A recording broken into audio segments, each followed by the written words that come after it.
रत्नाकर गुट्टेजी. माननीय अध्यक्ष महोदय, मी 293 अंतिम आठवडा प्रस्तावावर बोलण्यास मी उभा आहे. अध्यक्ष महोदय, मी महाराष्ट्राचे सन्माननीय लोकप्रिय मुख्यमंत्री देवेंद्रजी फडणवीस साहेब, तसेच उपमुख्यमंत्री एकनाथजी शिंदे साहेब आणि तसेच अजितदादा पवार साहेब व पूर्ण सरकारचं मी आभार व्यक्त करतो.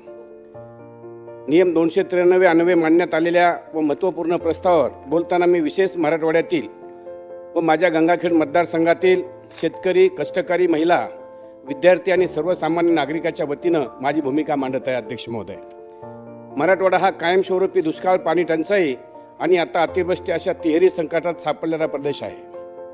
यंदा अवकाळी पाऊस, ढगफुटी परिस्थितीमुळे उभ्या पिकाचे नुकसान झालेले आहे. प्रचंड प्रमाणात नुकसान झालेले आहे. जमीन खरडून गेलेले आहेत.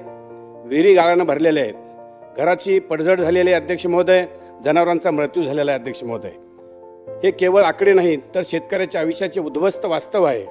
अध्यक्ष महोदय, माझ्या मतदारसंघामध्ये शेतकऱ्यांच्या किंवा तलाट्याच्या चुकीने जे तलाटे लोकांनी जे घरी बसून जे शेतीवर पीक पेरा सोयाबीनचा लावण्यात आला आणि तिथं काही कापूस त्या जाग्यावर होता आणि आता CCI म्हणते की ऑनलाईन तुम्ही जे पीक आहे सातबार आहे त्याप्रमाणेच आम्ही कापूस घेऊ, नाही तर आम्ही कापूस घेणार नाही.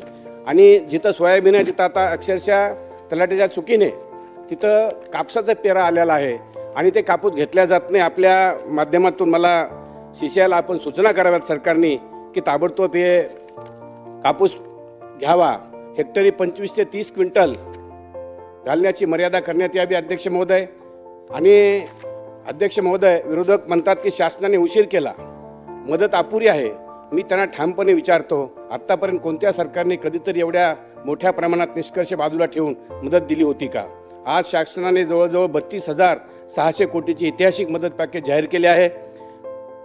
मोबाईल व ड्रोनद्वारे पंचनामे, भ्रष्टाचार मुक्त व्यवस्था, जमीन खरडून गेलेल्या शेतकऱ्यांना 45,000 प्रति हेक्टर, नरेगा अंतर्गत 3 लाख प्रति हेक्टरपर्यंत कामे होणार आहेत. पीक विमाधारकांना 17,000 प्रति हेक्टर थेट मदत मिळणार आहे. ही मदत म्हणजे केवळ भरपाई नाही तरी शेतकऱ्याला पुन्हा उभे राहण्यासाठी हमी आहे. अध्यक्ष महोदय, अध्यक्ष महोदय, विरोधक वर्षानुवर्षे फक्त घोषणा करत राहिले, पण आजचे शासन मराठवाडा ग्रीड पुढे नेत आहे. पैनगंगा नदीजोड प्रकल्प पूर्ण तत्वाकडे जात आहेत आणि रखडलेले सिंचन प्रकल्प गतिमान होत आहेत.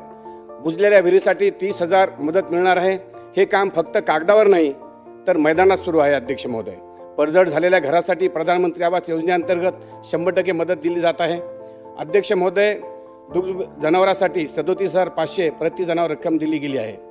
घोडाकाम जनावरांसाठी जवळजवळ 32,000 प्रति जनावर मदत मिळत आहे. NDRF मधील जनावरांची मर्यादा शिथिल करण्यात आली आहे. अध्यक्ष महोदय, मी विरोधकांना विचारतो, शेतकऱ्याच्या जनावरालाही कुटुंबाचा सदस्य मानणारे हे आपले सरकार आहे. शिक्षण, महिला आणि युवकासाठी दिलासा आपल्या सरकारच्या माध्यमातून मिळालेला आहे. बाधित भागातील विद्यार्थ्याचे परिशुल्क शुल्क माफ केले गेले आहे. अध्यक्ष महोदय, नैसर्गिक आपत्तीत मृत व्यक्तीच्या कुटुंबांना गोपीनाथ मुंडे अपघात विमा योजनेअंतर्गत 2 लाख रुपये देत आहे. हे शासन फक्त शेती नाही तर संपूर्ण कुटुंबाचा विचार करत आहे. अध्यक्ष महोदय, आज जे विरोधक टीका करतात त्यांना मला सांगायचं आहे, विरोधकांनी मराठवाडा अनुशेष वाढू दिला, सिंचन प्रकल्प रखडले गेले, शेतकऱ्याला कर्जाच्या खाईत ढकलले गेले आणि एवढंच नाही तर सरकार आल्या ज्यांनी म्हणजे शिवसेना आणि भाजपनं युतीत चुनाव लढला आणि लागलीच उद्धवसाहेब तिकडे जाऊन मुख्यमंत्री झाले आणि आल्या मराठवाड्याला जेव्हा बैठक घेतली तेव्हा मराठवाडा ग्रीड बंद पाडली आणि रद्द केली.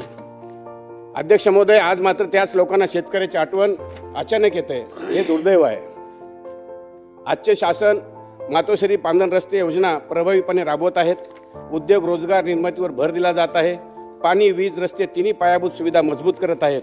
मराठवाड्यातील शेतकरी कायमचा सक्षम व्हावा हाच आपल्या सरकारचा उद्देश आहे.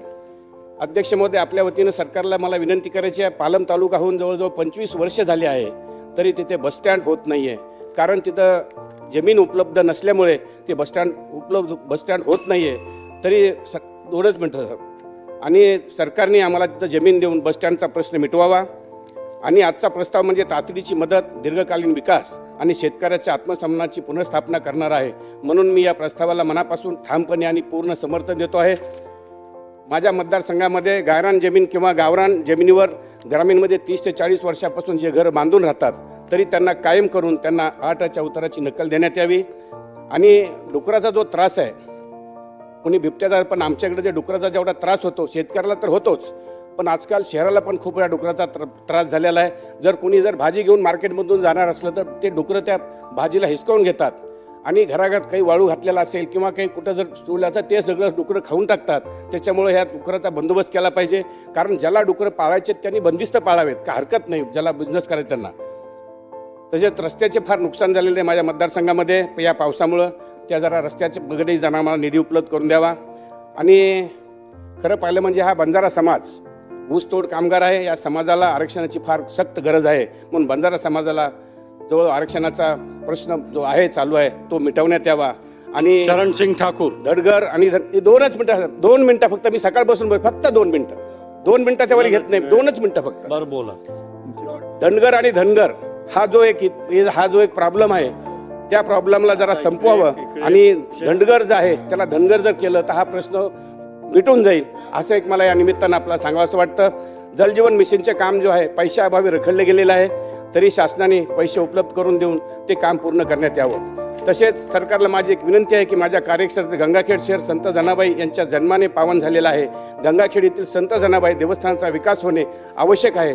तसे धारासूर येथील प्राचीन ऐतिहासिक गुप्तेश्वराचे प्रलंबित काम पुन्हा सुरू करणे, गणेशपुरी मठ संस्थान डोंगरजवळा, श्री रेणुका माता संस्थान राणी स्वरगाव, श्री संत मोतीराम महाराज संस्थान फळा, श्री संत निवृत्ती महाराज संस्थान पेंडू, श्री मारुती मंदिर भोगाव, गंगाजी बापू देवस्थान सोन्ना पिंपळगाव लिखा, दाजी गुरु महाराज देवस्थान धनगर टाकळी आणि जांभूळबेट या पर्यटन स्थळाचा विकास करण्यासाठी सरकार निधी उपलब्ध करून द्यावा.